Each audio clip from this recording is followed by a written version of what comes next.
Magandang araw po sa inyong lahat mga minamahal na mga kapatid, mga kaibigan. Maraming salamat muli sa inyong pong panunood ng video na ito. Sa video po na ito, atin pong tatalakayin sa maiksing mga minuto ang may tungkol po sa Tito 2:13. Nais ko po itong bigyang linaw sa bawat isa kung ano ba talaga ang tunay na sinasabi sa konteksto ng talatang ito. Marami kasi sa mga mag-aaral at tagapagturo na ito'y ginagamit para patunayan na ang ating Panginoon Jesucristo daw po ay tunay na Diyos at dakilang Diyos. Subalit gusto ko po sa inyong ipahayag at ipakita ang mga naunang mga salin ng Biblia na ito po'y mga isinalin sa mga taong 15 centuries. Kaya na lang po ng Bishop Bible na ito po ay nai-publish noong 1568. Ang sabi dito, looking for that blessed hope and appearing of the glory of the great God, and our Savior, Jesus Christ. Na-publish noong 1568. Na pinapakita dito na mayroong dalawang persona at ang konteksto ay yung appearing of the glory, pagpapahayag ng kaluwalhatian ng great God, and our Savior, Yesu Kristo. So mahahayag po yung kaluwalhatian ng great God at mahahayag din ng ating Panginoong Hesu Kristo. So yun po yung konteksto dito. Iba po yung great God, iba ang ating Panginoong Hesu Kristo. Dalawa ang pinag-uusapan. Ito din sa Coverdale 1535. Ganun din, looking for that blessed hope and appearing of the glory of ye great God and of our Savior, Yesu Christ. Sa dalawa pa rin po ang ipinakikita at itinutukoy dito. The great God and of our Savior, Yesu Christos. Ayan. So talaga mayroong dalawa na pinapakita. Hindi po si Jesus Christ yung tinutukoy na great God. Na ang mga salin pong ito ay mga unang authorized na mga bersyon ng Biblia. At ito po ay nasabi nga ng kasaysayan ng mga hinango mula sa mga orihinal na mga Hebrew at Greek, katulad na lang ng Pentateuch sa Hebrew. Sa Geneva Bible, looking for that blessed hope and appearing of that glory of that mighty God and of our Savior, Jesus Christ. Ang malwalhating pagpapahayag ang Diyos at ang ating Panginoong Jesucristo. Talaga pong inihintay naman natin na talaga mahayag ang Diyos at ang ating Panginoong Jesucristo. At sa Mateo ay maliwanag na ang ating Panginoong Jesucristo ay paririto sa kaluwalhatian ng kanyang Ama.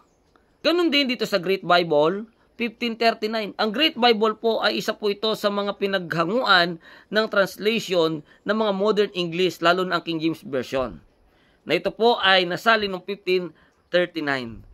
Ang King James Version po ay meron po yung 1611, meron pang ibang mga salin na mas huli kaysa sa 1611. Mga revised version na ng King James. Sabi dito sa Great Bible 1539, looking for the blessed hope and appearing of the glory of the great God and of our Savior, Jesus Christ. So kung makita natin dito, doon sa great God, may comma po doon. No? Dito sa mga salin na ito, may comma doon sa glory of the great God, and of our Savior, Jesus Christ. Ganun din dito sa Matthew Bible ng 1537.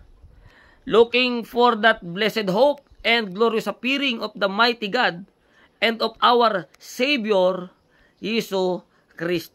So makita natin yung unang mga version pagdating sa Tito 2:13, meron po silang pagkakatulad-tulad. At napansin ko, yung ibang translation na parang si Jesus Christ ang great God, puro modern translation po. Subalit dito sa mga sinaunang translation, ang tinutukoy sa Tito 2:13 ay dalawa.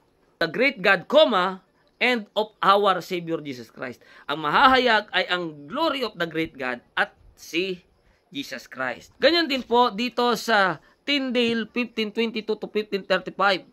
Ang sabi rito, looking for that blessed hope and glorious appearing of ye mighty God.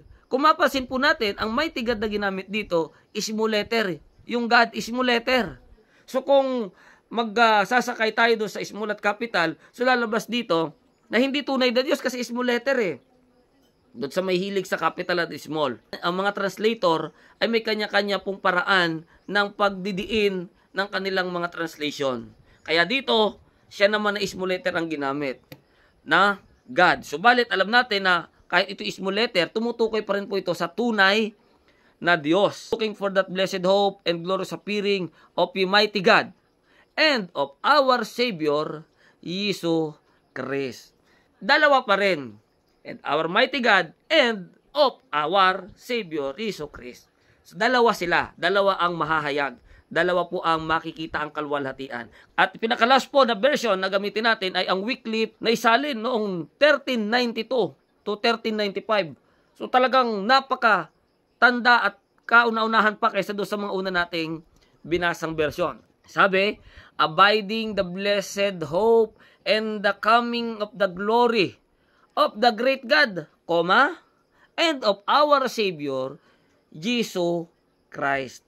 Pinapakita dito na coming or appearing ay yung glory of the great God. At ang great God dito ay hindi si Jesus Christ. Kung hindi, parehong mahahayag both the great God and Jesus Christ.